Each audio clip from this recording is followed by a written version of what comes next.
You know what, guys? Here's what I thought I was going to do today. It was kind of like I didn't want to get too heavy. And yesterday we did the Age of Disclosure. Did the review for the Age of Disclosure, the Amazon Prime movie about alien abduction, not alien abductions, but the fact that aliens are aliens visiting us? Government officials talking about finding alien spacecraft, finding alien bodies, the idea that the government is hiding aliens and they're not disclosing the fact that there's aliens. So it was kind of, that was yesterday's episode. And I had a whole episode set up ready to basically go videos that debunk all that stuff. And I thought didn't want to do it today. I'm going to do that tomorrow. And I'm going to be on for a few hours this evening. So I wanted to do something that was a little bit lighter today, given the fact that it's a holiday, it's Thanksgiving in the United States and whatnot. So I hope everyone is enjoying. I guess everyone who is in the United States is enjoying their Turkey Day, or those of us who have no family, we are enjoying it nonetheless.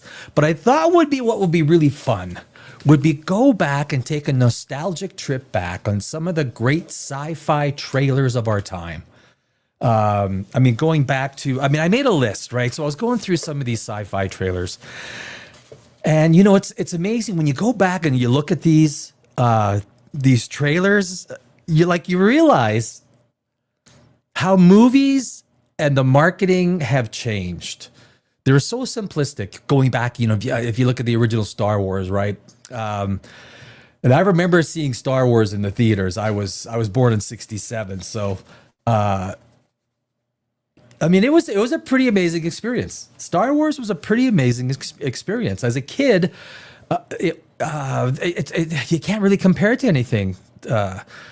Certainly not anything today. The only thing that's close to it is Avatar, and Avatar, it's a very different movie.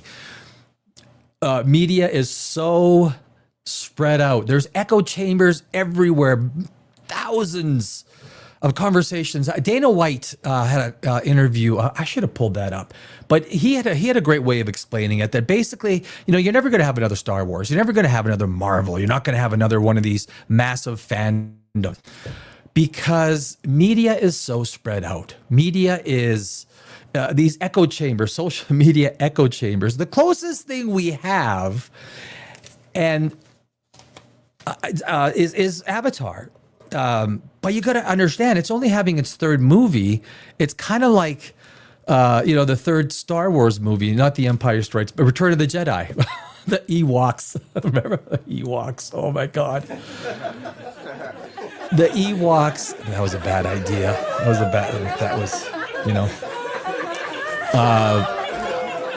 All right. That's enough of that. So Avatar. So the third Avatar movie is coming out.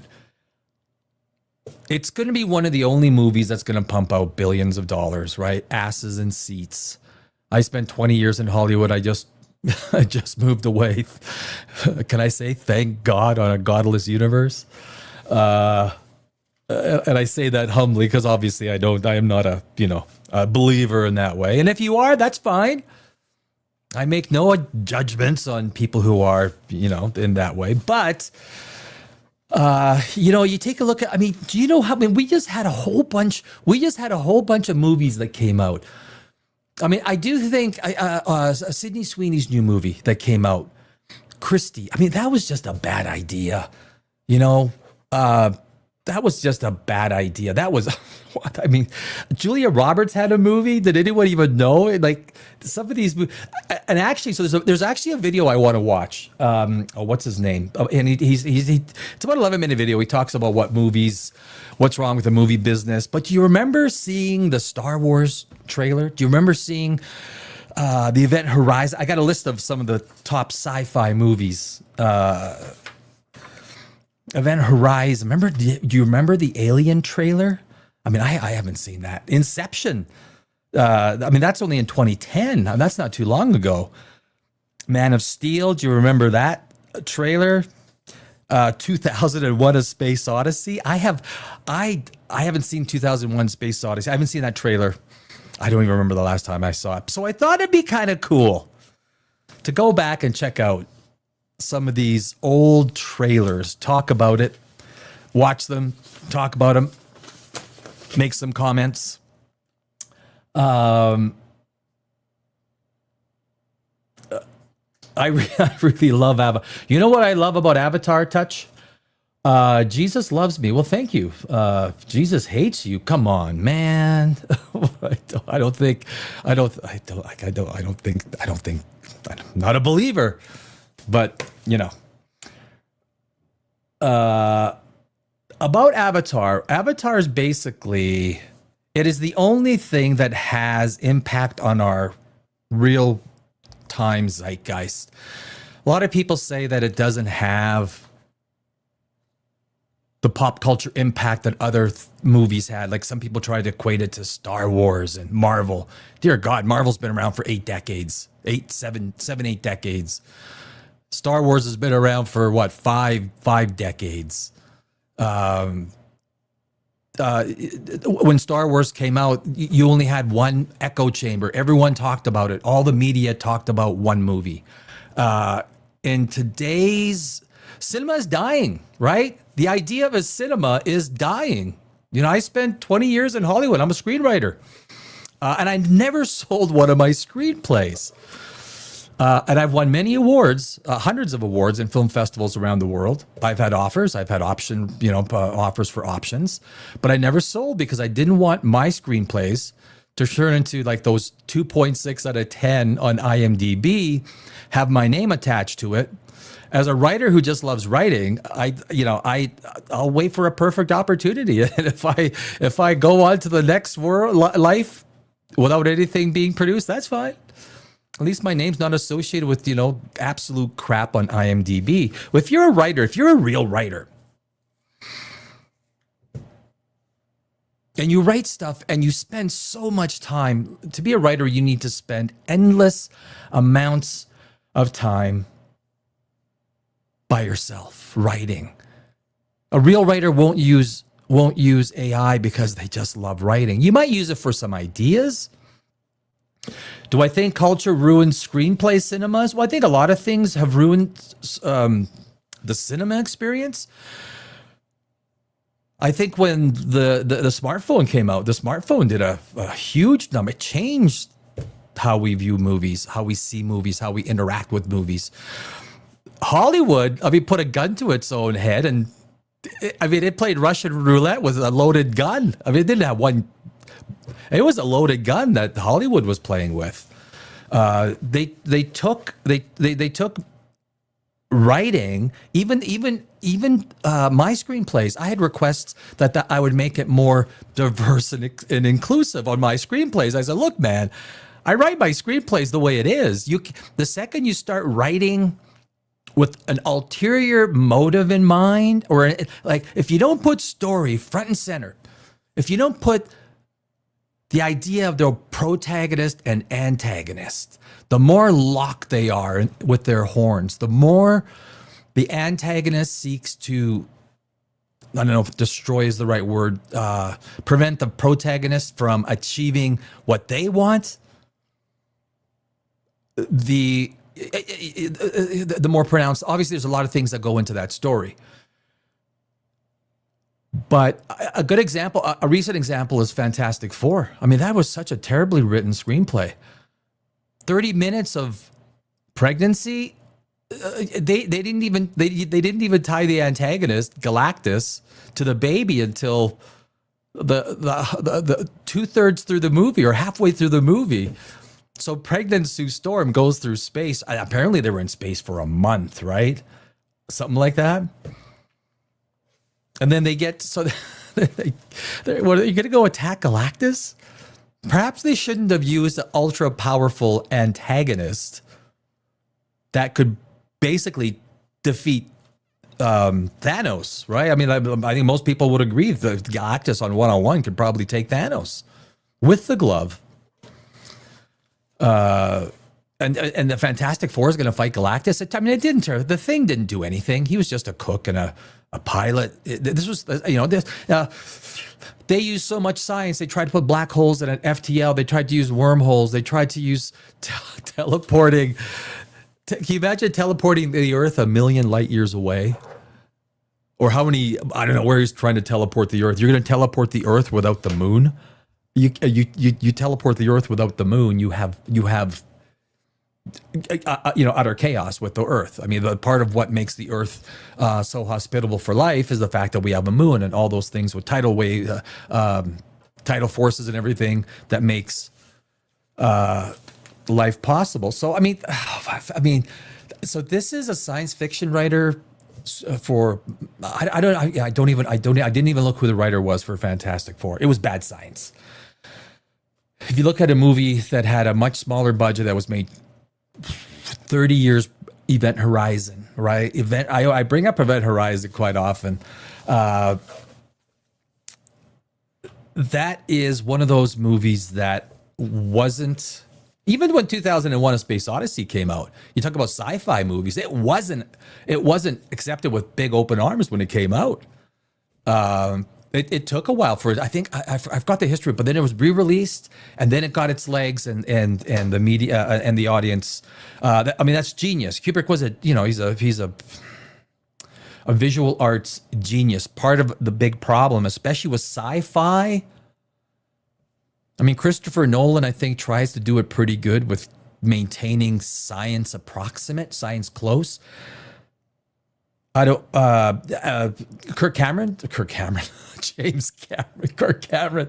Oh my God, where did that come from?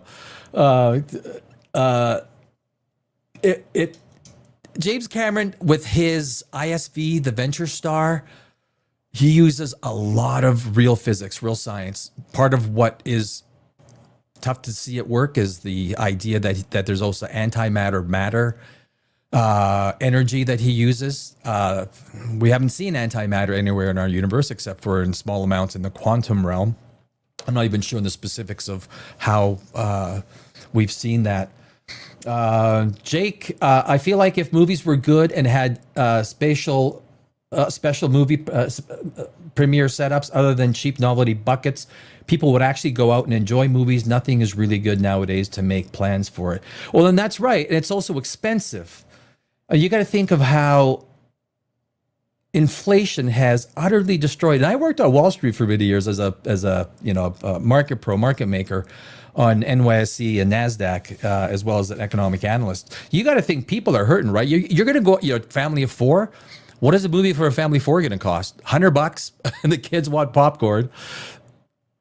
$150 minimum for one movie, or you could stay at home and watch Netflix because we have the $14.99 no ads special or package. That is a huge. Why would you spend $150? I mean, it's got to be an experience, right? It's got to be an experience. The movie has to be an experience for a family when people are already wondering if they're going to have enough money for rent and food and everything like that. Because the inflation numbers, I'll guarantee you guys, the inflation numbers, the way they manufacture the inflation numbers are, because they use things like substitution. Well, if beef has gone up this much, they'll say, well, people will prone to substitute it with chicken. And to a certain degree, that is correct.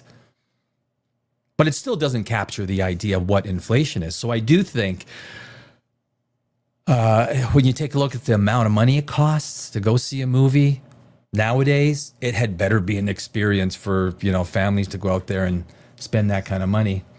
What are my thoughts on movies like The Thing back when the 80s sci-fi? The Thing. I mean, you're talking Kurt Russell. I mean, The Thing is, I remember watching The Thing when it came out. I was 13, 14, wasn't supposed to watch it. I remember Conan the Barbarian. It was restricted. I wasn't supposed to watch it. I thought it was the coolest movie ever. Those were different days. That's when people would actually write a movie with a real protagonist and a real antagonist, and make a movie with story, because there's real science to story. There really is.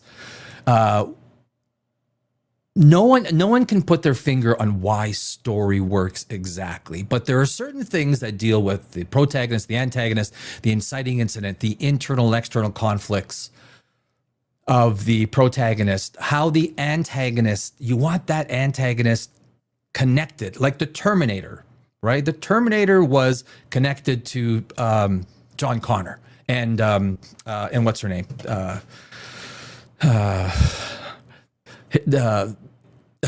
Linda Hamilton was there was such a connection with protagonist and antagonist. Even though the antagonist was such a simple character, you knew what the mission was.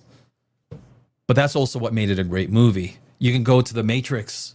The Matrix is classic.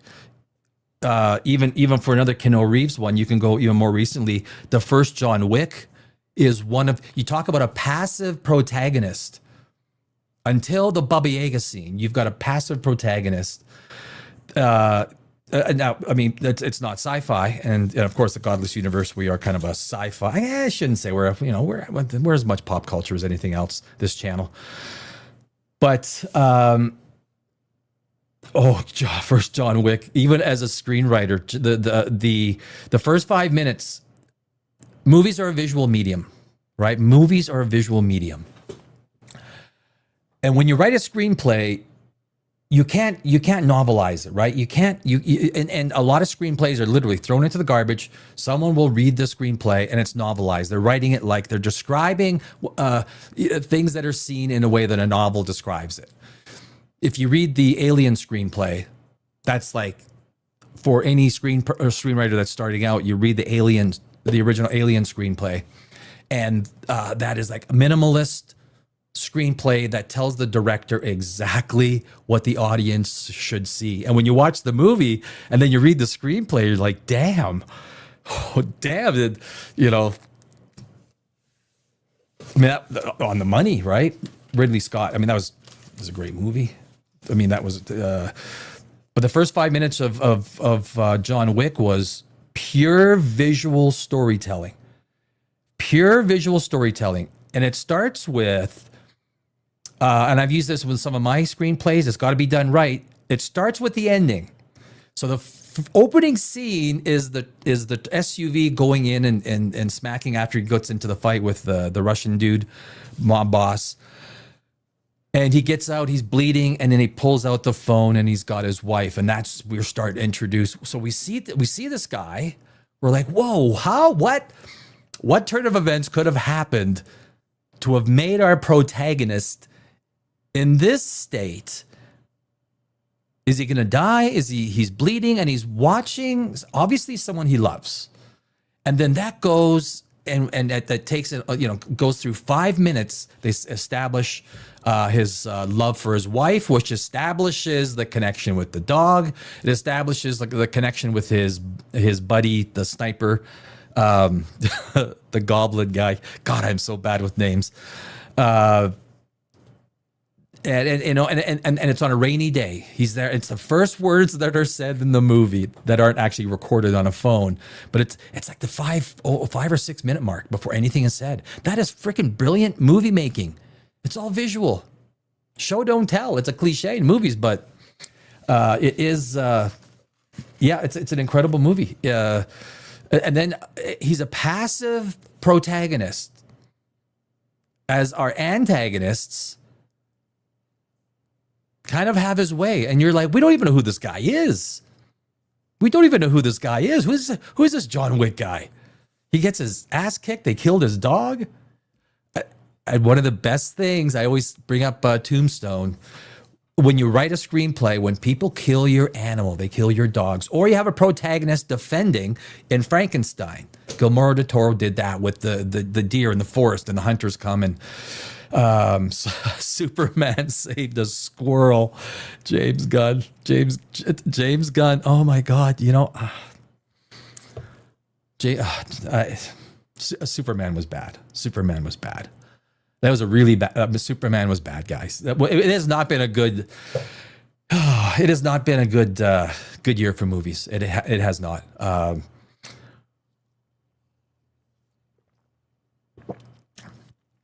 That is red wine. I cannot not have red wine on Thanksgiving, right? Can I? Yeah.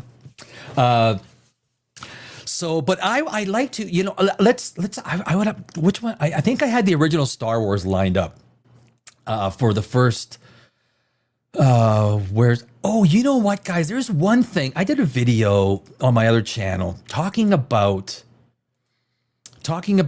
Sean Levy on a conversation, and Sean Levy came out and said that basically Kathleen Kennedy is giving him carte blanche. Basically, from what I understand, full story authority, a full final cut. When Sean Levy asked, what Star Wars should I make? What character should I focus on? This is the Star Wars Starfighter. She said that do whatever you want. Do whatever you want. Now,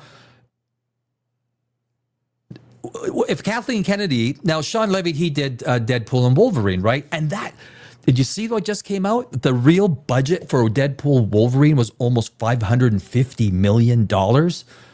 I mean, $550 million. Because they tried to come out and say with marketing, it was $350 million. So basically that movie broke even, lost money in the theaters. That was Sean Levy movie. Was it a great plot? No. I mean, that was a Hugh Jackman, Ryan Reynolds movie. The story was pretty weak. Right? The story was pretty weak, right? Of Deadpool, Wolverine. But so Sean Levy was told by Kathleen Kennedy, so it's kind of interesting in the fact that they're not saying carry on from The Acolyte. Carry on where The Acolyte left off, right? Could you freaking imagine that? Yeah, no, we want to carry on the story of The Acolyte. I mean, Ahsoka's bad enough, right? I mean, it's Disney, it's princess power. Everything is being, turning into a princess. They're literally turning their audience into a 25% market share, which is a big reason why I think you might not see Disney in 10 to 15 years from now. This might be a company whose assets might be sold off because the world is changing and Disney is not changing with it. It is trying to be the princess company of 30 years ago. And I've maintained for the last few years, the zenith of Disney was 2019. If you look at its raw numbers, its top line revenue, it made a net of, I forgot how many billions. Well, that's been cut by 60%. Its failures in movies, theme parks, it's just building 2 or 3 massive cruise liners. Its intellectual property is failing everywhere. People are not buying the dolls. People are not buying Moana 2. The live action got ratioed. I think it's still got $38 billion in debt after the Century Fox purchase. I don't know if Disney will be around the way it is right 10 to 15 years from now, because it is saying we only want 25% of the market. We want princesses. They've effectively, told the alpha males, go fuck yourself, go pound sand. We're not going to, Endgame was the last alpha male movie we'll give you. And everything that we've had from Star Wars since has been that way. And it affects the entire science fiction genre. And science fiction is also part of science fact. It is science fiction inspires scientists. I'll guarantee you, all of the old school guys from Brian Cox to Brian Greene to all these guys were inspired from science fiction. That's where, if you tend to like science fiction, you tend to like astronomy stuff, right? I mean, I am a hobbyist astrophysicist. That's kind of, my thing. So when Kathleen Kennedy tells Sean Levy or Levy? I don't even know what is it, Levy or Levy? I think it's Levy. He's a talented filmmaker. But basically, you're telling me you have no one at Lucasfilm that deals with story or continuity. So on a film set, you have someone what's called a continuity officer. And this person, scene to scene, makes sure that all the little things, if someone is wearing a red beanie, they make sure they're not wearing a blue beanie in the next scene. Because scenes aren't shot back to back, right? It could be a month later that the next scene is being shot because of location or whatever it is. So I was surprised that Star Wars and Lucasfilm did not have any continuity officers or continuity people. This person controls the story to make sure we have continuity across of our universe. No, apparently not. She tells Sean Levy just to make up your own lore. I mean, I think Sean Levy is smart as what he said. He wants to go back to A New Hope and use that spirit, that tone, which is, I mean, the first two Star Wars movies, right? That's Star Wars, right? That's, we take a look at the prequels now. I don't know, man. The Ewoks, I think that was, dang, dude. I mean, dude, oh, geez. If it wasn't for the final fight, you talk about protagonist and antagonist connection, right? Darth Vader and Luke Skywalker. That was a protagonist antagonist relationship that was so deep. Big reason why Star Wars worked, right? Yes, it was the tech. Yes, it was the lore.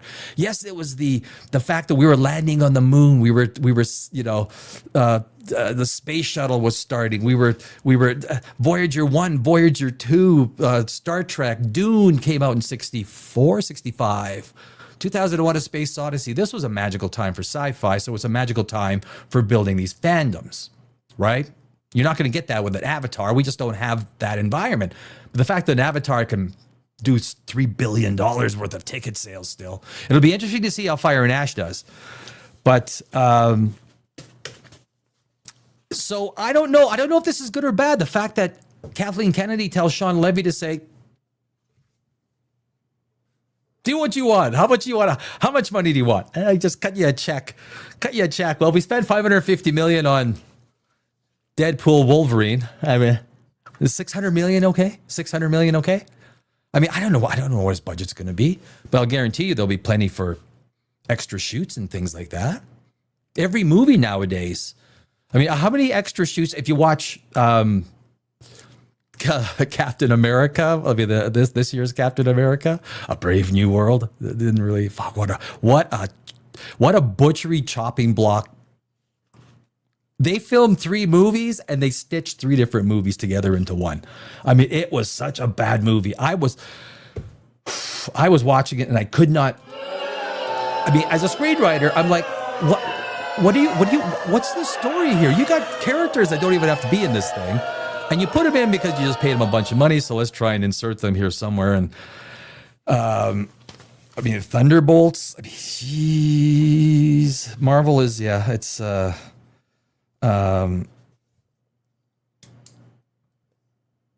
It's sad, right? I mean, you think, Doomsday after Robert Downey Jr.? I mean, this is it. What do you got after this? You're going to go back to Ironheart? Did you watch Ironheart? I couldn't finish it. I couldn't freaking finish Ironheart. There's no way.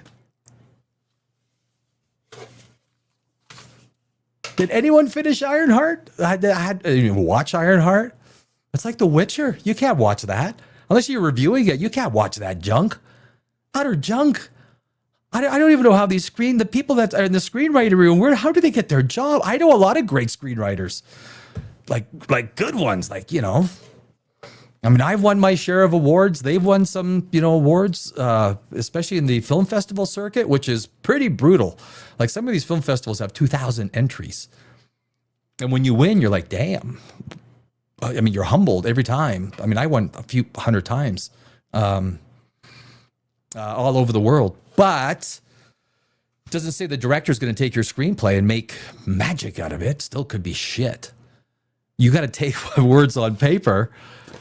And then the director has got to have, and that's why writer-directors tend to be the best. Denis Villeneuve is writing Dune. He's directing Dune. Yes, he's got 2-3 other writers in the room with him, which on a film of that scale, you got to have people that are helping you with story. You do. You've always got to give your screenplay or your oh, geez. You know what? So someone asked me to review Critical Drinker's movie Critical Drinkers movie. I'm going to talk more about it on my Poprageous channel later today. It seems to me, I don't like being mean. I like being real. I don't mind saying the truth. It seems to me that you do have a lot of, like Chris Stuckman. Like, have you ever, like, is that a review? You spend half the review talking about plot and the director. I don't need to know who the director was on a review. Just give me what worked and what didn't. So if you know maybe a little bit more about story and reviews, like, okay, tell me about the inciting incident. Tell me about the, you know, the character development, or if the characters weren't fully developed, give me some specifics at least. I mean, not just cliched top line, but I don't know if you've watched. So if you got the point is, here's the point. If you have a film critic who goes out there and does his own movie, and it's absolute garbage, like it is, like it's not even a low B score, right? I mean, it is like, ooh, I don't even know if does it even have an IMDb score. I'm not gonna check right now. If you're reviewing movies and you produce a movie that is that bad, it's not even a low budget B movie, it's like D minus, and you didn't even you used your subscribers' money to make it, you know, based on a GoFundMe. I mean, that was a good use of proceeds. Anyway, it just kind of goes to show you that even the people that are out there that are shooting arrows at some of the movies, who knows how to make a movie at the end of the day, right? Or how to take a real sci-fi concept. You know, Christopher Nolan has made some pretty interesting sci-fi stuff. Studios generally don't tell him how to, you know, I don't think he has Final Cut. I think he shares Final Cut with the studio. But even the movies that he makes, he doesn't get Final Cut. Maybe he does. I don't think he does. I don't think he does. I know a lot of the times we have directors that big, they get Final Cut with the studio. The studio will share Final Cut. So the studio might say, well, no, we don't like this. And then Christopher Nolan says, well, I'm not going to take that out because blah, blah, blah. And somehow they have to come to an agreement until the final edit of the movie is, you know, everyone agrees and out it goes. So cheers. Happy Thanksgiving, everyone. I mean, that's, and those of you in Australia, Canada, Europe, anywhere else, cheers anyway.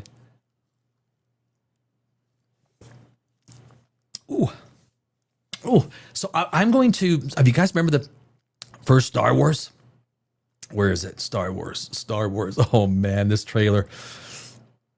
Reason why movies are failing: The Matrix, Empire. There it is. Star Wars: A New Hope. Hold on a sec. Don't start. I'm going to set this up here. I'm going to move my screen around. I need to get a second computer. One to my left and then one to my right. Then I can like go. I mean, I know most streamers, they got like, you know, someone else doing this stuff for them. It's like, damn. I guess I gotta keep growing. There we go. So this is the original. I got to stop every once in a while so I don't get copyrighted. I'm not sure if I get copyrighted on this old stuff or not, but I think this is the original Star Wars trailer.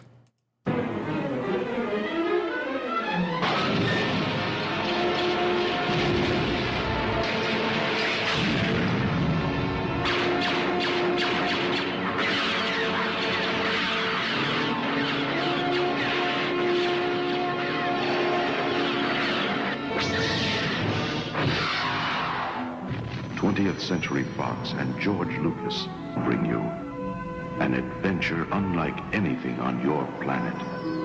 I mean, that was the way trailers were made back in those days. Like, you remember, right? They had the certain voice, the certain style, the certain.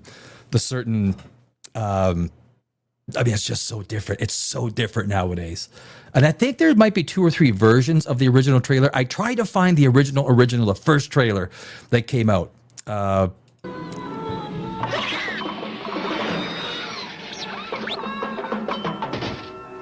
Star Wars. Stop that ship! Faster!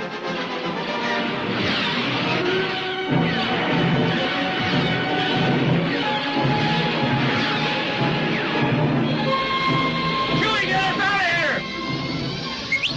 here! It's still like they don't, I remember watching Star Wars in the theaters. They just don't make movies like this anymore. I know it's a cliche. Is the volume okay? Can you hear the volume in the from the trailer?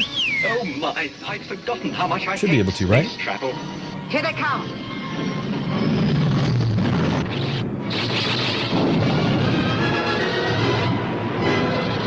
They're coming in too fast! The story of a boy, a girl, and a universe. Help me, Obi. I mean, it's kind of funny when they talk about, a story about a boy, a girl, and a universe. Was like, wait a sec, that's his sister, man. And of course, back then we didn't know. It was kind of, the marketing for the movie. But like, really? Obi-Wan Kenobi. You're my only hope.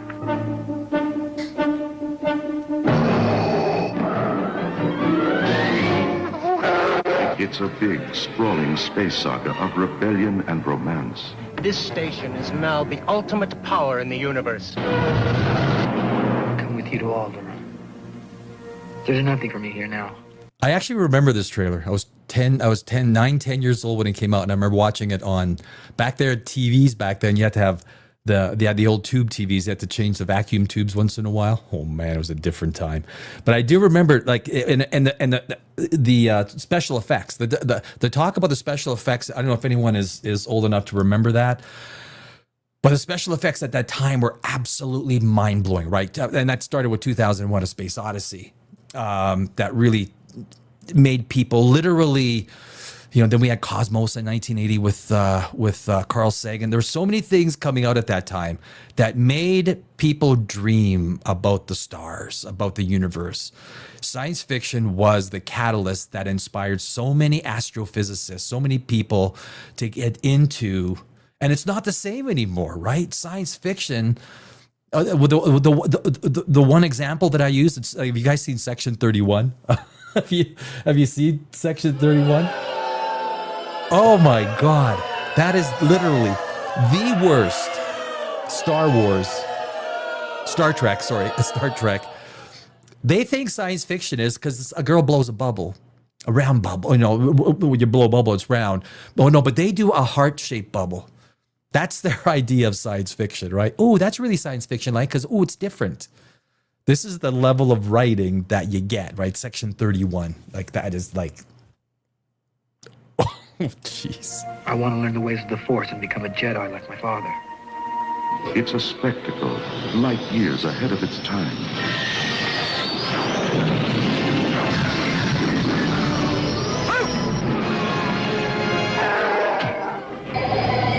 It's an epic of heroes.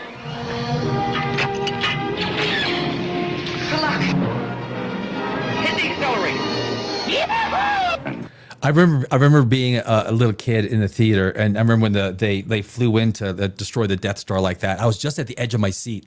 I mean, I think I was going to pee my pants. It was like because you never saw anything like this, right? Today we see this stuff all the time. Back then, you never seen anything like this. Nobody's seen anything like this on the big screen. There was no equivalent. Today it's you got a pregnant woman going up with two other guys in a big rock thing, going FTL through wormholes, fighting silver surfers and at a black hole. And back then this was so exciting. Villains So exciting. and aliens from 1,000 worlds. Go that way. You'll be malfunctioning within a day, you nearsighted scrap pile. Classic relationship, right? Those two droids. Star Wars, 1 billion years in the making. The Force will be with you. The Force will be with us. Just awesome. Just awesome, right? The excitement.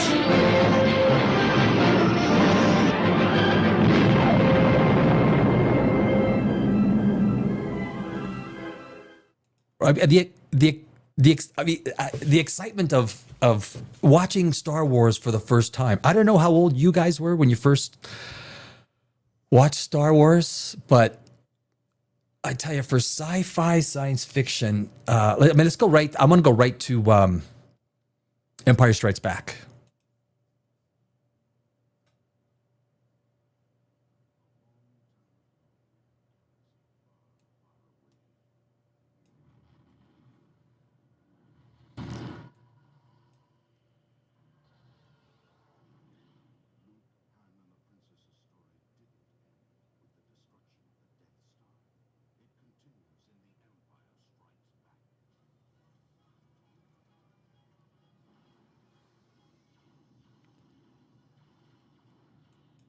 You gotta think how trailers were back then to where they were now. The science fiction, right? Some of the ideas that Lucas had, they came naturally from Star Trek. That came from even Dune. They even came from, Stanley Kubrick, 2001: A Space Odyssey. But even Empire Strikes Back was 1980, right? It's still the 70s. It's still the 70s, right? The science fiction concepts still work today, right? Even though you probably aren't going to make the, I forgot what these things are called. But I remember as a kid, I was terrified of these things. I was just terrified. These giant, robot four-legged monstrosities coming to, but Star Wars it tapped our imaginations, our emotions. Characters that were developed without DEI, BS. There's no need for a gay relationship. Not that there's anything wrong with that, right? I mean, if I could pull a Jerry Seinfeld. It's just not mainstream. I mean, there's a new movie that has the two gay hockey players. Not a movie. It's a TV show, right? The two NHL gay hockey players. Not something for me. Someone has every right to make it if you think you're going to make money that way. But a lot of people, it's not mainstream. That doesn't mean it can't be made. But typically speaking, it's a fringe audience that's really going to gravitate towards it. And women, right? For some women, they're and that's fine. But back in the 80s, 90s, and even 2000s, this stuff wasn't important. The story was the important protagonist, antagonist. What's the conflict? What's the struggle? It's life or death. It has stuff that we are compelled to want to be a part of. The Han Solo and Princess Leia love affair, sort of. I mean, that was comedy relief. I love you. I know. Do you know on that scene when Han Solo was being frozen? A lot of people don't know this. They could not get they kept retaking it, and they had all these other lines that Han Solo was going to say, I love you too, and I'll miss you, all this other stuff. And then Harrison Ford, he said, let me do they were going to wrap it up. He said, let me do one more, and they did one more, and that's what it did. He goes, I know.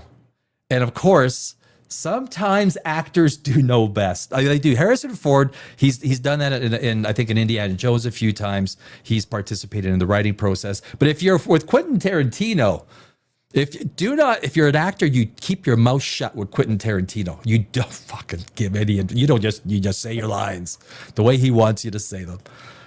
Quentin Tarantino, there's a few directors that are like, I hire you to say the lines that I write. Now shut the fuck up and let me do my job. I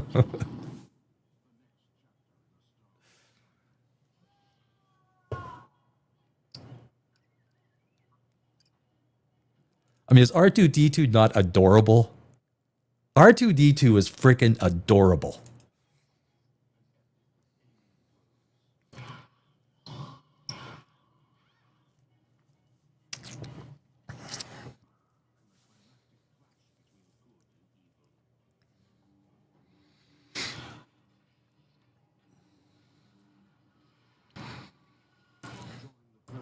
mean, granted, the sword fighting was nothing like Anakin fighting Kenobi in what was the third one, the third prequel. I mean, some of that fighting was, maybe it went on too long and it was too fast. And maybe I actually took 2 years of kendo, the Japanese sword fighting. I actually took 2 years, I mean, I think maybe it went on a little bit too long, but it was pretty amazing, right? I mean, compared to, but the original Star Wars and Empire Strikes Back is so story rich. He didn't need Obi-Wan Kenobi and Darth Vader to get into this epic fight where, you just knew it was an epic fight. You knew that these two characters were epic characters. Nowadays, right? What was it? The beginning of Ahsoka, where what's his name comes in with the small blonde hair, basically his attack dog. Now they're using the Force. They're using the Force like Harry Potter uses his wand. Like, ease up on the frickin' Force, right? It's not supposed to be like this. It's freaking painful. A good screenwriter can take something like the Force and make it a whole lot more than just moving shit. It's called imagination. You're a writer.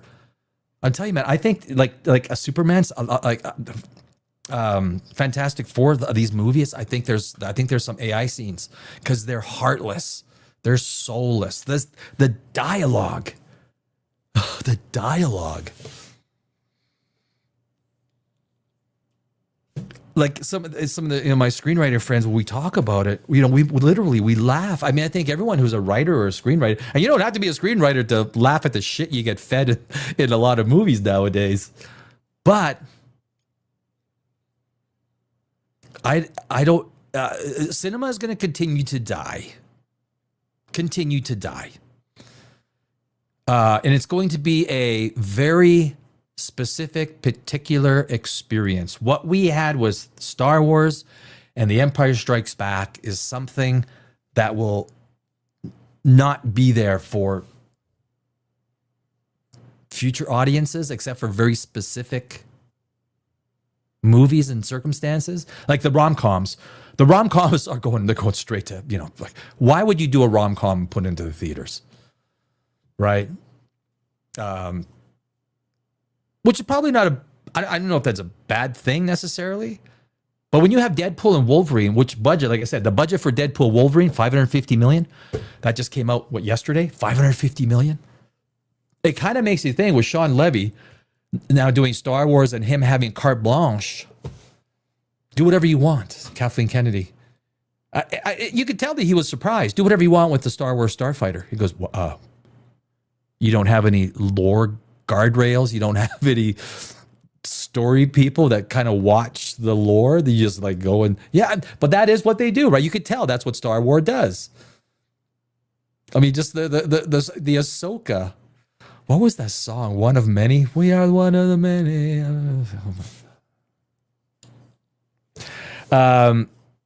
Empire Strikes Back. Awesome. Fuck.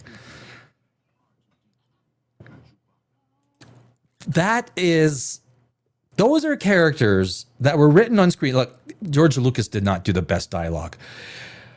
And it is known that there were many dialogue changes, additions in the first movies. In the prequels, some of the dialogue in the prequels, oh my God. It is literally some of the worst dialogue. Jaden Christensen acted some of the worst scenes ever, right? Did you guys remember like, but the dude's an icon now, right? He goes to these Star Wars conventions because he's part of the old school. He's not part of the new school. The prequels are part of the old school. It's science fiction that has become much more highly regarded since the stuff that have been fed. And a lot of the new Star Wars stuff, I'm not like, I don't have time to watch it. I'm not going to watch it. I watched a little bit of The Mandalorian, but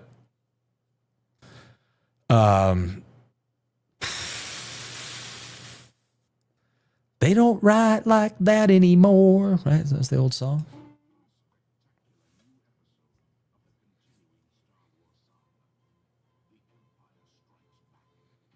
That's right. 20th Century Fox. Yeah, baby. And of course, Darth Vader was such a by the second movie was already such an icon, right? And I remember as a kid, these characters imprinted because the struggle was real. The stories were so well interwoven between protagonist, antagonist, and then these subplots. The casting was perfect. Harrison Ford, gosh, what is Star Wars without Harrison Ford? It almost seems like, Lando Calrissian was an amazing character, right? Played by what's his name? These are just characters that you felt for and cared for, right? So anyway, the next, I got a whole bunch of these old trailers, but I did also pull up in part of the Matrix. So the Matrix trailer, oh,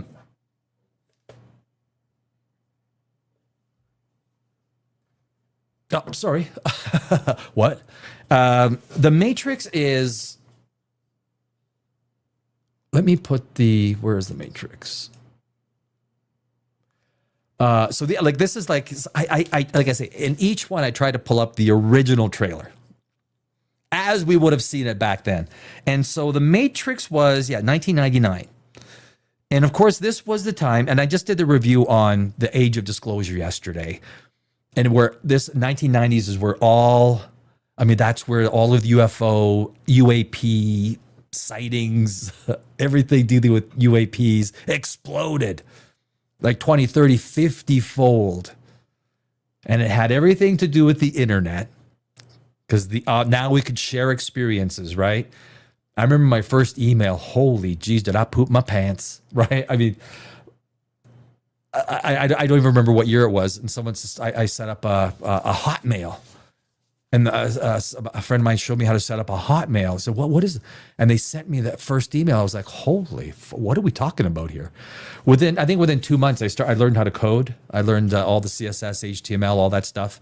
I learned Photoshop. I learned all the software. Thinking, okay, now all that stuff is obsolete, right? Because you could just punch it into AI. I need a CSS, HTML, string, or I need a query string for Java to put something in your website for this, and then just spits it. You need to know how to place it, but you can even ask AI where to place it. It's all obsolete now, right? I was just talking to a friend of mine today. Have you seen the robots that are coming out? Have you seen where they are? There was a South Park episode that talked about, if you remember it, about the handy guys, right?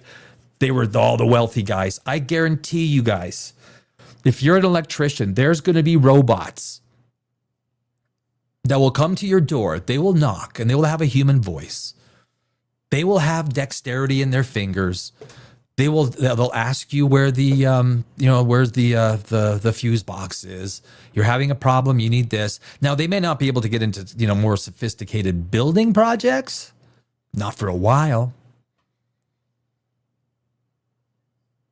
But the idea that these robots will be able to come and fix your fence gate because the hinges came off and whatever it is. There's some AI stuff I want to take a look at next week's episodes. AI is, who cares about the aliens, man? In 10 years from now, there's never been a situation, a case, where less intelligent species has ruled over a more intelligent species. And if we think that when robots become autonomous, have 10 times the, quote, number of neurons in their brains compared to ours, that's a scary shit, man. But anyway, this is the Matrix, which is especially relevant today with a whole bunch of manufactured reality, Charlie Kirk, manufactured reality, and it's going to be happening more, guys. Now that you can create AI and make it look absolutely real, everything on YouTube becomes suspect. Everything. Everything.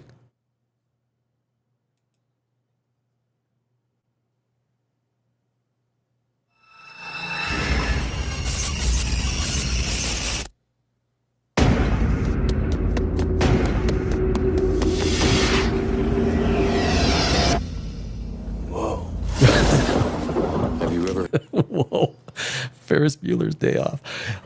This has got to be one of the top 3 all-time best sci-fi movies. I just watched it again 6 weeks ago, and I swear, I think after I watched it, it was number 1 in my book. I had a dream, Neo, that you were so sure was real. Love this movie. What if you were unable to wake from that dream? How would you know the difference between the dream world and the real world? What is happening to me? The answer is out there, Neo. It's the question that drives us. What is the Matrix?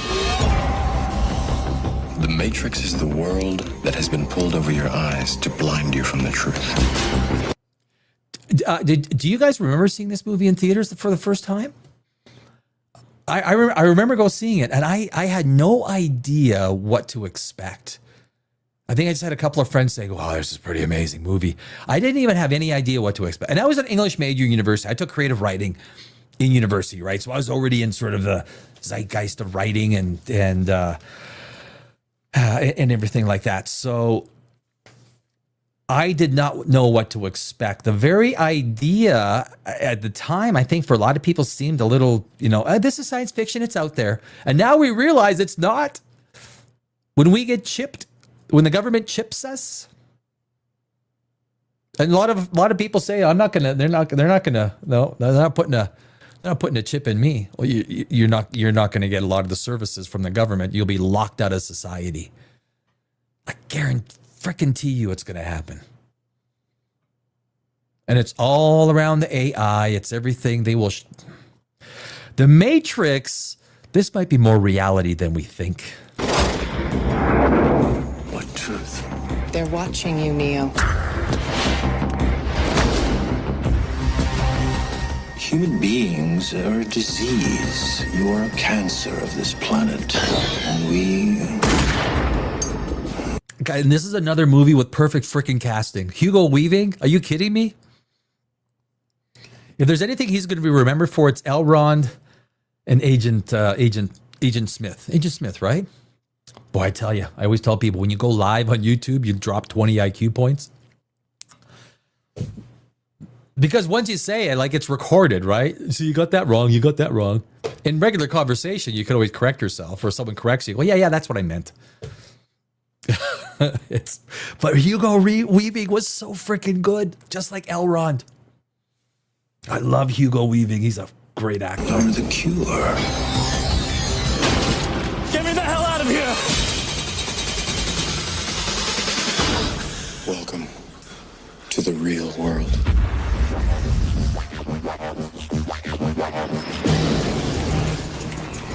So you're here to save the world. So what do you need? Guns. Lots of guns. No one Classic, right? Guns. Lots of guns. has ever done anything like this. That's why it's going to work. Buckle your seatbelt, Dorothy. Because Kansas is going bye-bye. All the visuals, like, right? All the visuals. What is the Matrix? You think that website's still up? What was it? What is the Matrix? What is the? I think it's down. I always punch these websites in that were on the trailers, and they're always down. Yeah, it's their connection. It's matrixresurrections.net. So it's been forwarded. So I don't know if you guys know, I was punching up. Where is it? I got too many screens open. I'm so bad with that. You know what I did? So I got a computer a year and a half ago, and I wanted to update the RAM. So I got 96 gig RAM, right? and I got a 6 trig hard drive because I didn't want my memory to be, when it tops up, you lose your whatchamacallit memory, and your computer can't, freezes, especially in Photoshop when you deal with massive. So ever since I got 96 gig RAM, and a 6 trig hard drive, I mean, I could have 200 screens open. There's no stop. There's no limit to how many screens I have open on Google Chrome. It doesn't matter. I've never, there's no limit. So I always have now, because I have too many screens open all the time. But many famous actors were considered for and turned down the roles long before Keanu Reeves was ever asked, which thank God they turned it down, because they included Will Smith. Will Smith might have been at the time kind of cool, right? He just did Independence Day and a few other, I'm not sure what other movies right around. Men in Black. He just did Men in Black. Johnny Depp. And Leonardo DiCaprio. And that was for Neo. For Morpheus, it wasn't Lawrence Fishburne. And how could you not have Lawrence Fishburne in The Matrix? It's like Russell Crowe was considered. Samuel L. Jackson. Well, I think Samuel L. Jackson is considered for any role for a black man in Hollywood, isn't he? Is that the running joke? That's the running joke in Hollywood. Gary Oldman for Morpheus. Gary Oldman. Maybe for Agent Smith, but you can't take out Hugo Weaving, right? I mean, come on. Sandra Bullock and Janet Jackson for Trinity. Nope. Would be no good. Carrie Ann Moss was just fine. The 8.7 on IMDb. It's got, very few movies get an 8.7. 2.2 million reviews. It just shows no movie gets 2.2 million reviews in it. Granted, it's been around for 26 years, 27 years. Much different when, you get that much lead time into. But there's my rating. I gave it a 9 out of 10. So, but it's, it's always interesting. You get to a movie like this, and you know what I'm going to do? I'm going to move that here. I'm going to move this over here. I'm going to go like that. And then I'm going to, can I share this tab? Oh, mama. I get it. Oh, I'm so good at this, my friend. I'm so good. I love it. I also love accents. I'm an accent guy. I always loved doing accents ever since I could remember. Is that good? That works. Zootopia. You know what? I like the first Zootopia. Call me weird. I freaking thought that they were adorable. I did. I love the first Zootopia. Am I going to go see it? I might. I don't know. Yeah. I don't know. I don't really want to review it. So if I'm not going to review a movie, why? Because I have this channel, that I also have Poprageous, my other channel, and both of them just, after moving from Los Angeles, I only have so much time, so I got to go see a movie that's worth my user reviews. I love the user reviews, right? 10 out of 10. There's gonna be a lot of 10 out of 10. Just wow. When this came in, I was living with a roommate. He was out and saw it, and I came home and said, "Dude, you have to go see The Matrix." I think that's what everyone kind of 10 out of 10 benchmark forever. 10 out of 10. Yes, my first existential crisis. The timeless classic, the benchmark for all sci-fi films to come. And it still is. It's like Tropic Thunder being the benchmark for comedy, which actually it happens to be the zenith for comedy, because after Tropic Thunder, there was no movie comedy as good as Tropic Thunder. That was a good movie. A watershed moment in filmmaking. Yes, it was. One of the best action sci-fi movies of all time. 10, never felt like you're living. 10 out of 10, 10 out of 10, 9 out of 10. Jeez, I gave it a 9, but I don't know if there are any 10 out of 10s, right? That suggests there's no room for improvement. There's always room for improvement. in human beings, in movies. As a screenwriter, I mean, what would I've never even considered the idea. What do you improve in the Matrix? I honestly, I don't think. Maybe it is a 10. Shit, maybe it is a 10. For God's sakes. You know, as I guess as a screenwriter, I've been in productions, I've done shit. What would you do to change the Matrix to make it better?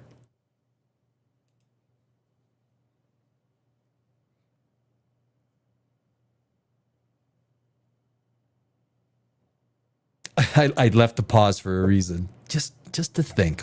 What would you do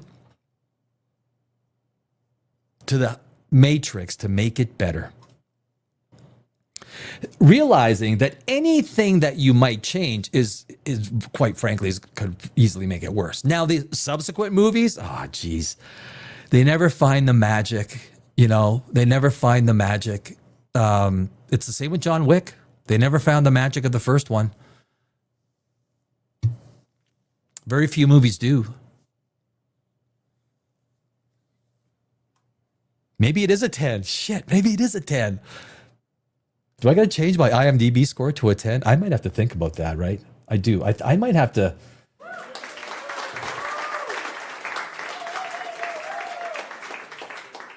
I might have to. 9 out of 10. One of my favorites. At first, I wasn't interested in seeing The Matrix, but after hardly hearing any bad reviews for it, and believe me, I hear bad news from every movie I enjoy, I decided to give it a try. A masterpiece. You know what? 7 out of 10. Okay, I'm getting sick of comments saying stuff like The Matrix is the greatest film ever made.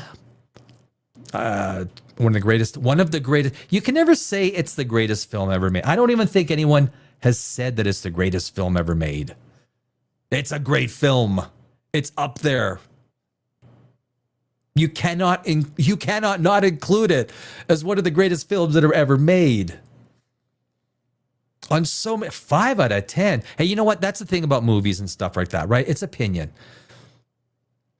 Everyone might agree that blue is an amazing color, but someone walks along and says, hey, you know what? No, I hate blue. I hate it. And that's fine, right? It's an opinion. And that's one of the things you almost don't want to get. You almost, especially on all things in life, you don't want to argue opinion to the point of being with the ferocity that might, because you know how human nature sometimes. Because when someone starts attacking you personally, they feel they've lost the argument, or they're more of a hothead than you are, right? Opinion does not need to. Okay, you know what? Yeah, you thought it sucked. That's fine. I mean, most people didn't. Some people liked The Little Mermaid, right? Some people. I liked Zootopia, the first one. I know. It's like, but it was a good fucking movie. Like, it was fucking adorable. I don't even remember it. I remember I have. Welcome to the real world. What is The Matrix? Well, one of the best films ever. And that's exactly it. It's what is one of the best films ever. It's a spectacular movie. So well written that makes you questioning. It's not just so well written. It's not just so well written. It's taking a screenplay and then creating, because everything needs to be in sync. If you've miscast a role, you're in trouble. And it's like Peter Jackson with Aragorn, right? He knew he was in trouble. He knew he had to recast that role. When he cast Elijah Wood, he cast Elijah Wood for Elijah's ability to act with his eyes. Elijah Wood is a face actor. That's what Peter Jackson wanted. Nailed it. Ian McKellen wasn't the first choice for Gandalf, right? I mean, who? Sean Connery, right? Sean Connery. Oh, jeez. I think Sean Connery was the first choice, right? No. What was that guy? Walter Frey. Did you guys see Frankenstein? Walter Frey. When Frankenstein, that was the best looking. He was a good looking Frankenstein. He was too pretty, way too pretty. The second half of that movie was The Shape of Water. It wasn't as good as some people suggest it is. I thought the second half was so blocky, so Lego block plot, clunk, clunk, clunk, clunk. and a forced motivation from Victor Frankenstein to hate Frankenstein. It's such a forced motivation. But Guillermo del Toro rocks ass. I mean, he kicks ass. So, oh geez, and I forgot where I was. like a little peanut, I run out, a squirrel run out on a limb, and I forgot how did I get here? Where the hell did I come from? So well written that makes you question reality. Oh, right, that's what I was talking about. So when you, as a screenwriter, so you write it, you got words on paper, but the director, the set designer, the cinematographer, everyone in lighting, everyone in costumes, they all need to come together. There's so many variables. You make one wrong casting, you miscast Neo, you're screwed. You might the whole other movie might have been cast magnificently. You miscast Neo, and arguably Keanu Reeves was the best pick for that movie. You could argue Will Smith with what he did with I Am Legend, Men in Black. You know, not considering things that have happened since, obviously. The zeitgeist at that time. Johnny Depp wouldn't have been. Keanu Reeves was perfect. So all these things have to come together. One thing doesn't come together, doesn't work out. It's not perfect. The VFX people, the overall vision that the studio has with the director, cinematographer, and everyone else, if that doesn't line up, which is probably a big issue with nowadays with the movies being made, where I hope Paramount does not buy Warner. I mean, it's going to ruin so much. If Paramount buys Warner, you have got too much in one place, way too many properties in one place. Not Comcast, maybe Universal, but not Paramount. I don't think the Ellisons should own all of these properties. I just don't. I think an independent Zaslav, just keep the fucking thing, right? Unless they come out and offer you like $50 a share, it's hard to say no. It's almost impossible. Shareholders will come out and just vote yes to that thing, hands down, right? Because the properties they have, especially Sci-Fi, right? They got Sci-Fi, Lord of the Rings. Oh my God, how much is that worth? You know, Harry Potter. They got Dune. They got the goodies. Warner's got the goodies. Bleed off Discovery and let Warner stand by itself. I think that is the best thing for movies. Let competition. Let these movies come out. If anything, what Wicked for Good has taught us, whether you like the movie or not, whether you liked Barbie or not, $1.6 billion box office. When you make a movie for your audience, they show up, right? They show up. Make a movie for your audience. Make a movie for Star Wars fans. Hopefully Sean Levy does that with Ryan Gosling. I mean, it's a great lead. Sometimes you think that you'd want a lead that isn't very well known so that you can create characters just like Mark Hamill was back then. Harrison Ford wasn't especially. None of those actors were especially well known. The characters made them. They were good actors that fit really well into the characters. We'll see. We'll see. So anyway, that is, I don't want to, we can, let's do another. You know what would be interesting? Can we do Event Horizon?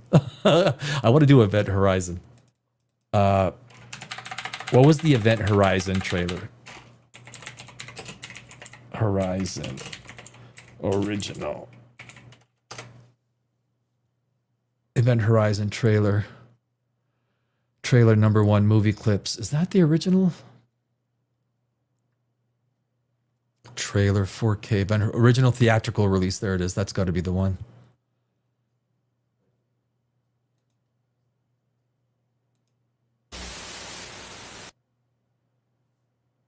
Do we got audio?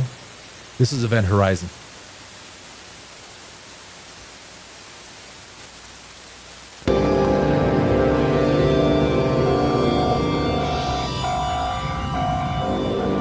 This movie is so underappreciated. If there's ever a movie, if like you don't want to call it Event Horizon 2. but you do the story of where the event horizon went, right? And you don't turn into some.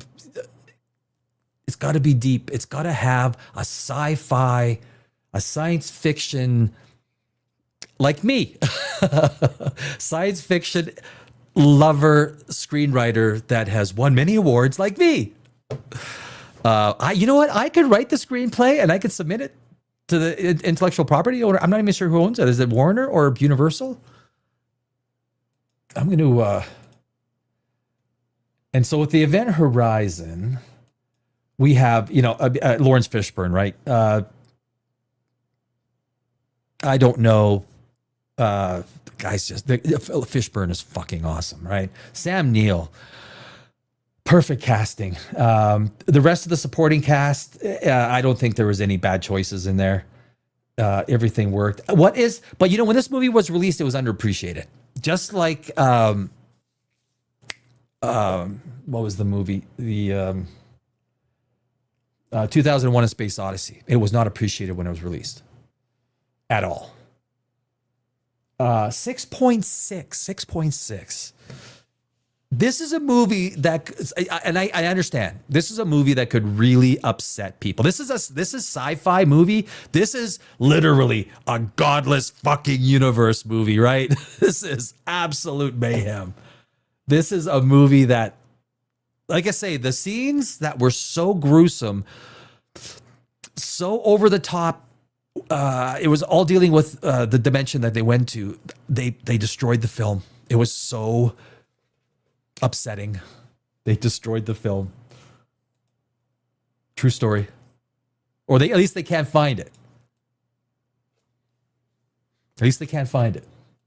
They think they destroyed it because it was so that the studio executives did not want them. Did not want anyone to know. You can't do that, man. Because today it'd be like normal fare. It'd be like, oh, really? You destroy that? Fuck. Maybe they'll find it in some vault, right? Maybe the Vatican has it. Eh? Probably the Vatican has it. What do you think? I don't know. Probably. Criminally underrated. Fuck yeah, it's criminally underrated. I would love to see the director's cut. I would love to see the director's cut of that. Like I said, there was a director's cut. They took it out. They freaking burned the film. Oh. Ominous. Effectively disturbing. An intelligent, scary ride. It's just the actors are so good, Is it a perfect screenplay? No. I don't know how you would want to make something like that better. Event Horizon is its own piece of science fiction. And again, this is the kind of stuff that astrophysicists, people who are scientists, flock to, and they watch it and their mind goes to, where did this ship go to? Right? A really good screenwriter, sci-fi screenwriter, could take this. I might even write that script. If I had to talk, writing a screenplay, guys, takes so much time. You have to lock yourself away for hours, days, weeks, months. But if someone ever said, Danny, do it, oh fuck, I'd be 90s gold. Absolutely. A good mix of horror and sci-fi. Some people that hate this movie probably hate it for the fact that it is disturbing. And everyone's got a different opinion, right? This is a very polarizing movie. A criminally underrated horror masterpiece. I don't disagree with any of this. Decent sci-fi horror, underrated. Hell's Horizon, baby. Hell's Horizon. A promising start, but a disappointing end. Well, yeah, you can say that, I guess. I mean, I see where you're coming from. Totally get it. Save yourself from hell. Space madness. I think where did the Event Horizon, it disappeared at Uranus. Shit, I can't say that. It disappeared at Uranus. Uranus? Is that where it disappeared? Or Neptune? Or something like that, and reappeared at Jupiter? I'm not 100% sure on the lore. I gotta watch this again. And like I said, I'm doing on this channel, Godless Universe, I'm doing on their propulsion system. What they the physics behind, or the pseudo physics behind. Obviously, it's not, and where it might have went, the idea, concepts. I might have it out by Sunday or Monday if I'm able to get all the information together. Not your typical space horror movie. There's not many space horror movies, guys. I actually have a screenplay, and I cannot give ideas for the screenplay because people take these ideas and it's unfortunate. That's just a, part of the unfortunate thing with, because it's not out in any film festivals. I don't even have it at the Library of Congress yet. So disturbingly good horror gem. Anyway, that is event. That is the Event Horizon. Give me a fucking hell yeah. Yeah, that is guys, this is a godless universe. Sometimes a godless universe, that's where you want to be, right? And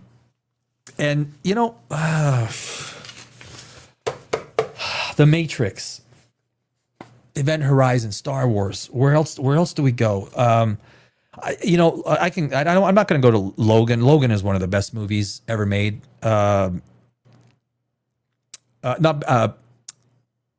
Superhero movies ever made, Marvel movies ever made. It's probably up Logan and the first Iron Man. I got to say those two are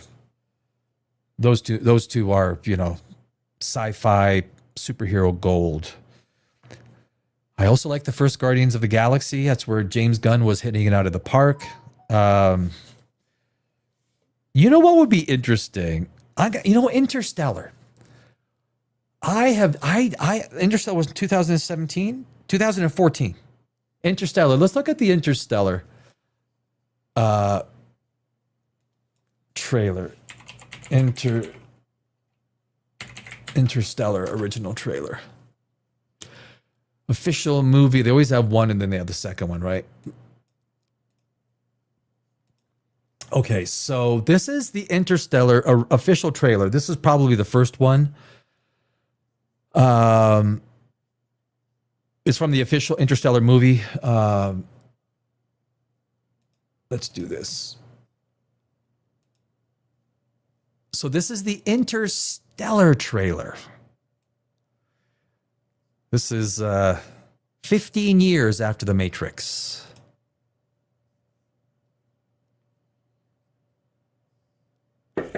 Little late, Coop.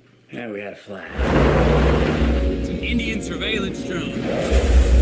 Matthew McConaughey was the perfect choice for this, right? Again, it's a movie where casting was on the money. This was Matthew McConaughey gave it. I thought Matthew McConaughey gave it this kind of the Matthew McConaughey thing, whatever that is, right? Solar cells power an entire farm. What'd you do, Murph? She didn't do nothing. Murphy's Law. You're a well-educated man, Coop, and a trained pilot. And an engineer. The world doesn't need any more engineers. We didn't run out of planes and television sets. We ran out of food. Dad, why did you name me after something that's bad? Oh, we didn't. Murphy's Law. Murphy's Law doesn't mean that something bad will happen. It means that whatever can happen will happen. The setup, and that's what Christopher Nolan does very well. I did not, guys. People are going to argue with me. I know, because I was getting the argument. Some people agree. The only Batman worth watching was the second one. The third one with Bane. I mean, there are a few highlights. That was a fucking bad movie. That was a bad movie. I think the most offensive part to that movie, and I only say this because of Christopher Nolan, was when what's her name? Batman just beats up Bane, beats the crap out of him, and she takes out that little butter knife and stabs Batman in the side. You're gonna poke that knife through the fucking bat suit, and all of a sudden Batman goes, "Ugh, oh my god!" And you're locking police officers underground, and then they come up 2 months later. They've all freshly shaved. What the fuck am I watching? Anyway, let's get back to Interstellar, shall we?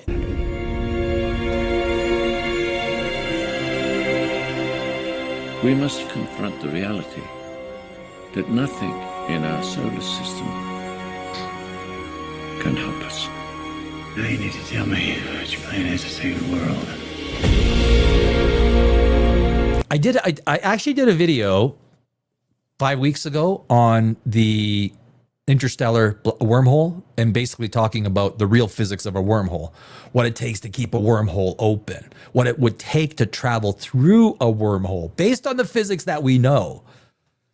It was about 5 weeks ago. I put it out there, and but the concepts that Christopher Nolan does in this movie, the idea of blight, the idea of a dying world, I mean, it goes pretty far, pretty extreme. Could you see it happening? Well, I mean, we can easily see human beings destroying this planet, right? I mean, we're good at fucking destroying shit. We're also good at making stuff. We're also very good. Science, I always say science is a superpower. Science is the only superpower. Religion is scrolls and caves. That's all religion is going to give us. Nothing against religion. But the only thing you're going to give us is more scrolls from more caves from 2,000 years ago. That's all you got. Science. Oh, man. Science has only just begun. Just begun. We're not meant to save the world. We're meant to leave it. And this is the mission we were trained for. I've got kids, Professor. Get out there and save them. I have no idea when you're coming back. And strong characters, right? The father leaving a daughter, right? Strong characters, strong emotional bonds, strong. You talk about, I mean, there wasn't a traditional antagonist in this movie, right? The mission was the antagonist. Blight was the antagonist. The secondary, from a screenwriting perspective, if you analyze this movie, it's like Forrest Gump. What was Forrest Gump really about? What was the inciting incident? Who was the antagonist? You argue in Forrest Gump, the antagonist was Gump himself. The antagonist was life. The antagonist was going out there and doing stuff in life. And if you think you can't do it, think again. Success comes at us at times maybe we least expect it because we put in effort and we try. But and basically, if you take a look at the third act, it was about Gump having a kid, right? The third act was about fatherhood. It was about being a father. That the success in life comes from simple things. It doesn't come from running across America. It doesn't come from being a ping pong, whatever it is. Success comes from simple things in life. The message in Interstellar isn't that far off of that. It's about family. It's about what if you came back and your daughter was older than you. Conceptually, that's that blows your mind, right? If you look at the Venture Star, what James Cameron did in Avatar, like, holy geez, they had some physicists on there building the Venture Star, the ship that flies to Pandora. That is some really good science that Cameron did with the and then with the Valkyrie going down and landing, all that stuff. But in Interstellar, Nolan did some really good science. He did some really good science. Interstellar travel. I love you forever.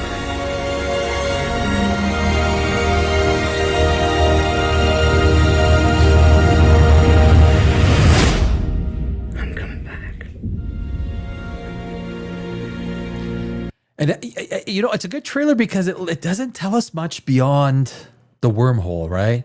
When they go to Matt Damon's planet, the idea you talk about if you were stranded on this planet, an ice planet, it really explored what a human being would be capable of, right?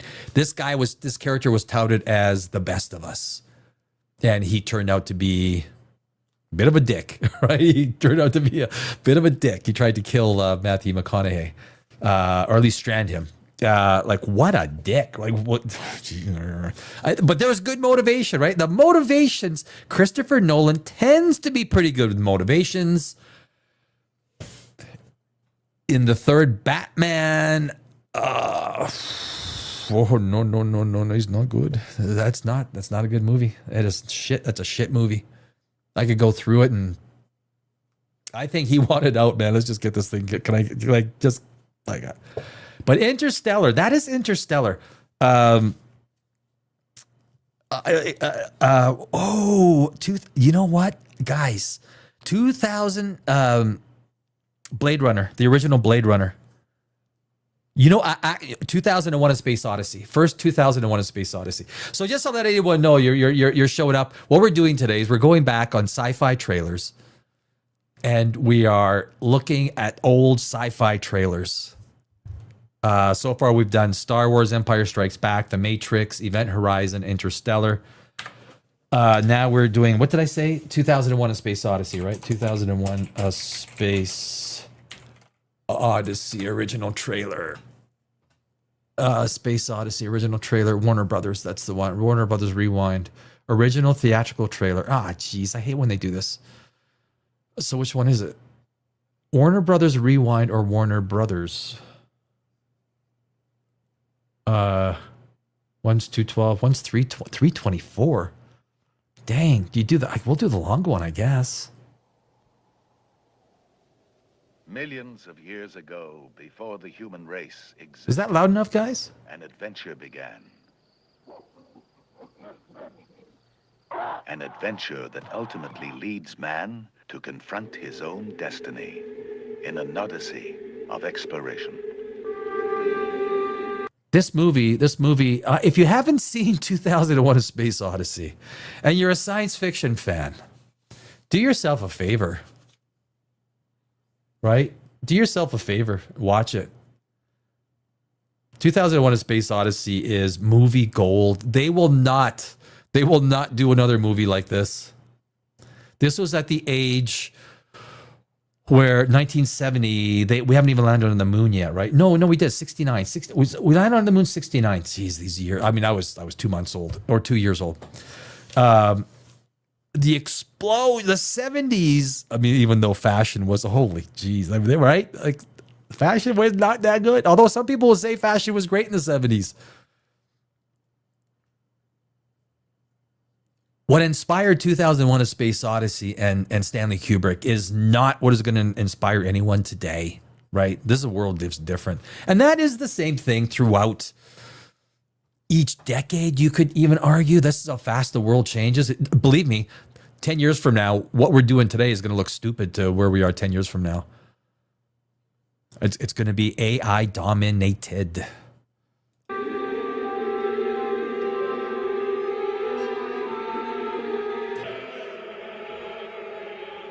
Here's what started the whole thing. Oh, we thought it might be the upper part of some buried structure, so we excavated out on all sides. And what's more, it seems to have been deliberately buried. A shrieking monolith, deliberately buried by an alien intelligence, starts man on a mission 500 million miles into space. Even the way they do trailers back then, right? This is 1970. This is 55 years ago. I'm 58 years old. And I think back to these times, like my first conscious thought and remembering the 1970s, which to think that some of the special effects and the storytelling, a science fiction story. This is when science fiction writers, people were at their peak. This is when Hollywood was actually enthused about science fiction and not turning it into a feminist activist Me Too movement movie with a little bit of science fiction. Even women, girls, women love science. Women that love science fiction want fucking science fiction. And this 2001 is some of the best. Great spaceship. With 3 of its 5 crew asleep in hibernation, spacecraft Discovery 1 voyages towards Jupiter. Controlling the mission is a talking computer known as Hal. That's one of the greatest antagonists ever devised for a movie. Hal. I can't do that. What was it? You can't. Hal, you're the brain and central nervous system of the ship. Does this ever cause you any lack of confidence? Let me put it this way, Mr. Raymer. No 9000 computer has ever made a mistake or distorted information. Another In great the first year of the 21st century. Another great concept for a spaceship, right? Another amazing concept for a spaceship.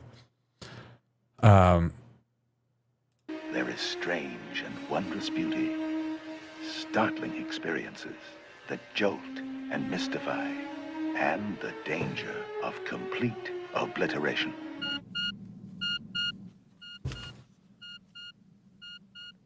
Open the pod bay doors, Hal. I'm sorry, Dave. I'm afraid I can't do that. I mean, that is gold. I mean, that is, you hear that. You hear that. And it's like, that will live forever. I'm sorry, Dave. I can't do that. What are you talking about, Hal? This mission is too important for me to allow you to jeopardize it. So good. And now, your journey is just beginning.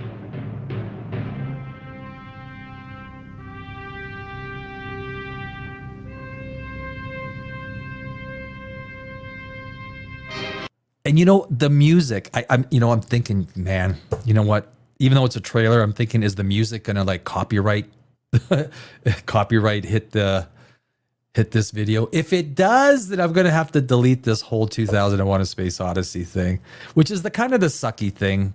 Although trailers are supposed to be there for people to watch, to review, to consume. Sometimes just stepping in but you have this iconic music like 2001: A Space Odyssey. I totally forgot about the music. We'll see what happens. I guess we'll see what happens, right? Maybe I'll talk over it enough that it doesn't. I mean, the soundtrack is. Everyone knows that soundtrack. That's the thing. Everybody knows that soundtrack. That's why I'm listening to it. I said, "Oh, man, I'm sure they're gonna." Maybe not. Maybe not. It's Warner Brothers. They can be good. They can be really bad. Really bad. They can also be really good. So we'll see.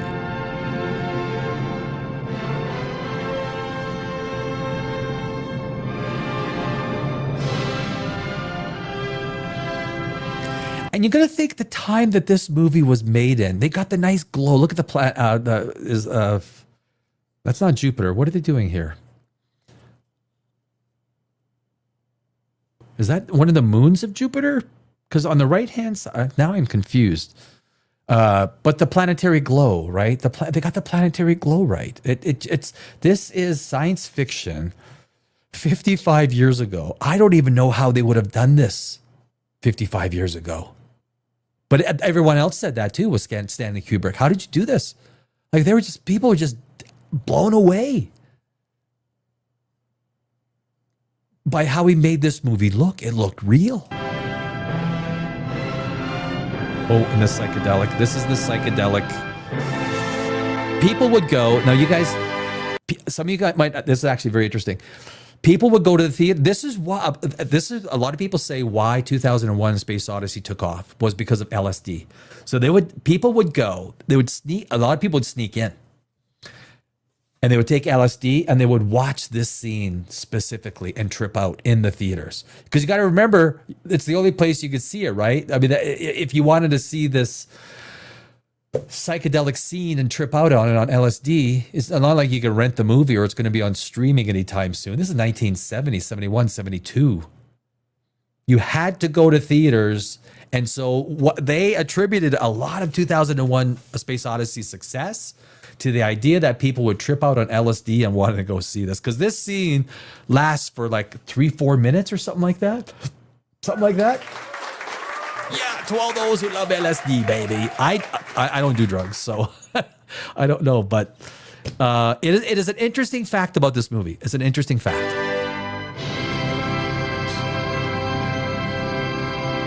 Metro Goldwyn Mayer. Oh, do you know who bought?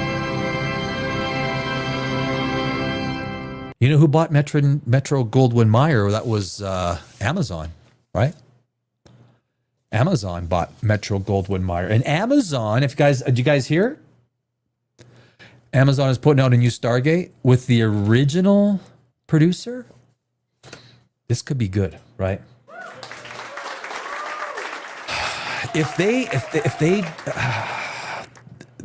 may be able to, if they get Stargate right. I mean, again, that is a franchise of endless opportunity for science fiction people, for science fiction writers, for science fiction lovers, for science lovers. To create a franchise, please don't turn it into Rings of Power. For the love of Jesus, God, and the Trinity, which I don't believe in, but damn it, I'll pray to anything that Amazon doesn't fuck up this next Stargate. And I hope, give them a good budget. Give them an Acolyte budget. Give them $350 million, right? Give them $350 million.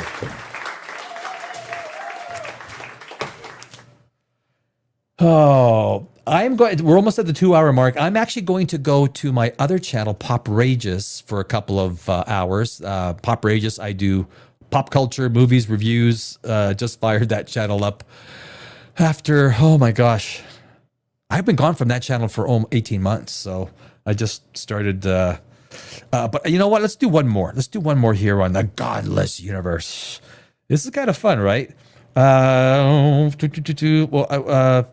We're talking Blade Runner, right? Let's do Blade Runner. The original.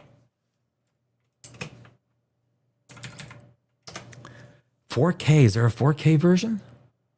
Warner Brothers. 338, 227. Blade Runner 19 official trailer. Ridley's 3.5 minute trailer. Warner Brothers Entertainment, Rotten Tomatoes Classic. Oh, I hate their logo on there. You know what? We're gonna do Warner Brothers. Let's do Warner Brothers. So, Warner Brothers. So I say I was in Hollywood and I lived in LA for 20 years almost. And as a screenwriter, I've won many awards. You could Google Danny Alex screenwriter. You'll see, in the film festival circuit that I've got, at least a lot of good things under my belt. And I have a lot of friends in the business, science fiction movies kind of stuff, right? And we always talk about some of the movies that really Ridley Scott blazed a trail for a lot of the science fiction in the 80s. Alien, Blade Runner. He was IMDb.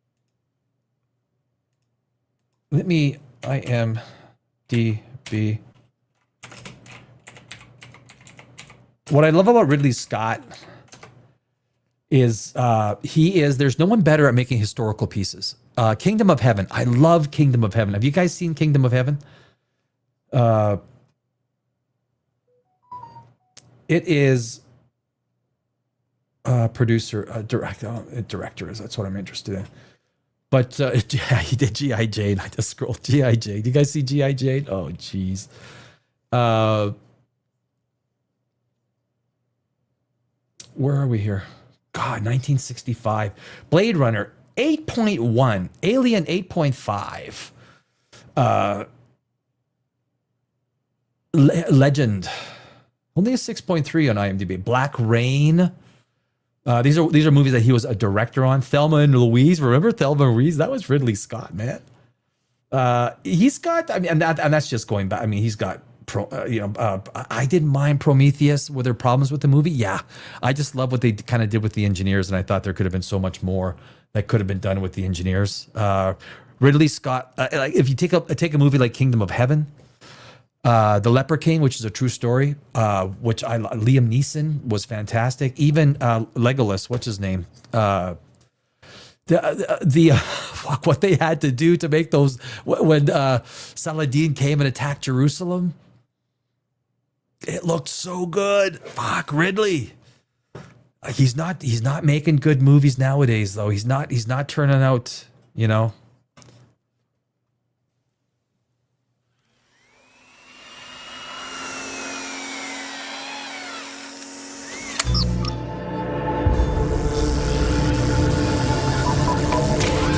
But this Blade Runner is such a classic movie, especially within people who are in the science fiction genre in Hollywood, who are writers, creatives, directors, and things like that. Blade Runner is like one of those like Alien that is like an epic classic within the community. And a lot of these people are no longer in Hollywood because they've been long put out of business, put out of a job. The good people that used to put out the good shit, they're not in Hollywood anymore because they're serving fish and chips at Denny's now. Kind of nervous when I take tests.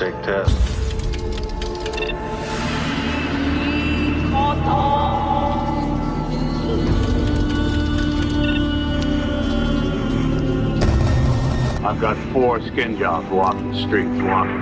They're either a benefit or a hazard. If they're a benefit, it's not my problem. This was another role that Harrison Ford killed it, right? How many roles did Harrison Ford kill it? Indiana Jones, Blade Runner, Star Wars with Han Solo. The man got some seriously good roles. I'm Rachel. Deckard. Have you ever retired a human by mistake? No.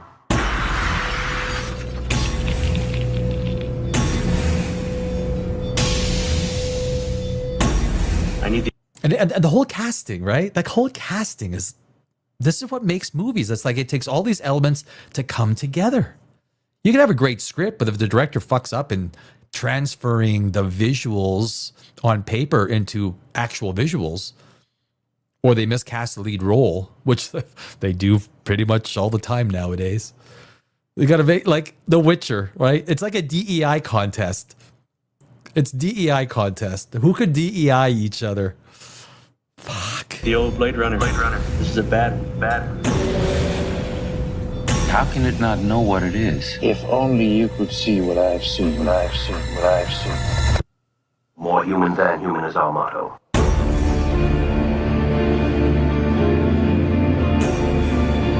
What if I go north? Disappear. Would you come after me? No, you wouldn't. But somebody would. It's too bad she won't live.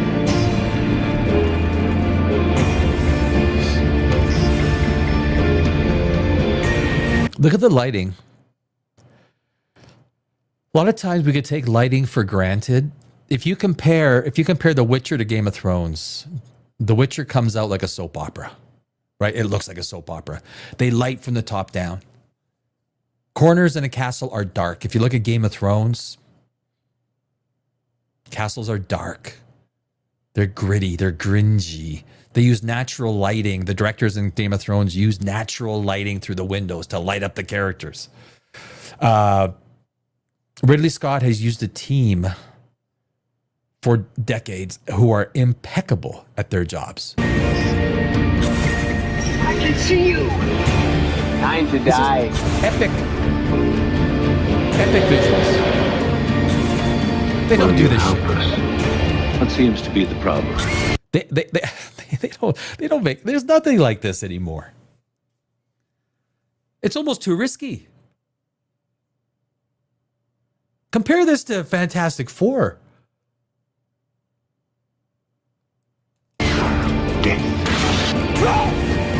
I want more life. And Rutger Hauer, guys, Rutger Hauer was so fucking good in this movie. An experiment. Nothing more. More human than human is our motto. So good.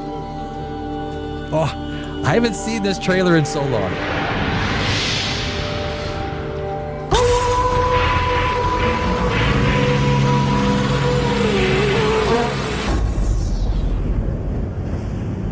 Yep. That is movie making, guys. That is, I say, after 20 years in Hollywood, I escaped. I sold a business, sold everything, left that what is now an absolute shithole. The great people of movie making have left.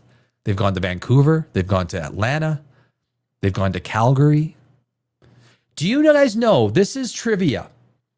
This is someone showed me this today. You will not believe this. There's only one place in the entire world, that is ratless, that has no rats in the civilized world. Now, when you go up north, like the colder regions, there's no rats. But you need to go to, like, I don't know what parallel you got to go to. Way up north, there's no rats. But if you Google map where there's no rats or something like that, there's only one place in this entire world that has no rats. Do you want to know where that place is? Do you want to know where that one place in this fucking world? I always could not believe it. It's right in the middle of Canada. It's called Alberta, Canada. You might know Edmonton and Calgary, the Calgary 1988 Olympics. The entire world, so in this map, the entire world is red. That shows, and then the only place in the world is this place, Alberta, Canada. There are teams of rat destroyers. The second there's any word of any rat anywhere in the province of Alberta, Canada, Google it. Google it. It's the only place in the world with no rats. No rats.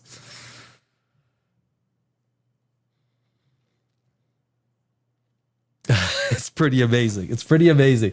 Guys, I'm going to be back here on Godless Universe, not tomorrow because we do Monday through Thursdays. On Saturday, I am on Poprageous with Poprageous Live. It's Saturday night.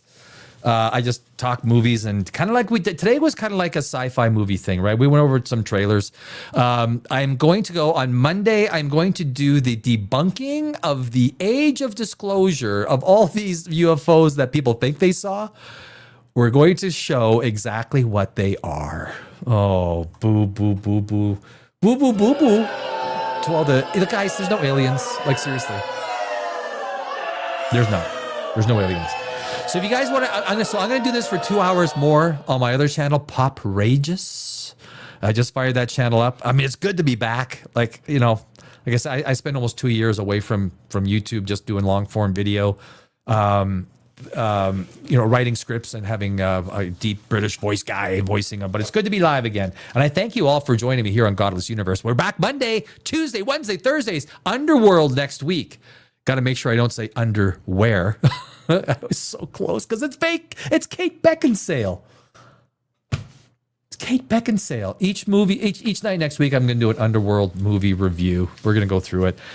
So if you want to join and see a little bit more Poprageous on YouTube, I'm going to shut down for about 10 minutes and be live on Poprageous. And so Pop, yeah, exactly as it sounds. Pop, P-O-P, Rageous, Poprageous. And I will be there in about 10 minutes. And I will see you Monday, Tuesday, Wednesday, Thursdays on a Godless Universe. Yeah. Happy Thanksgiving, my friends.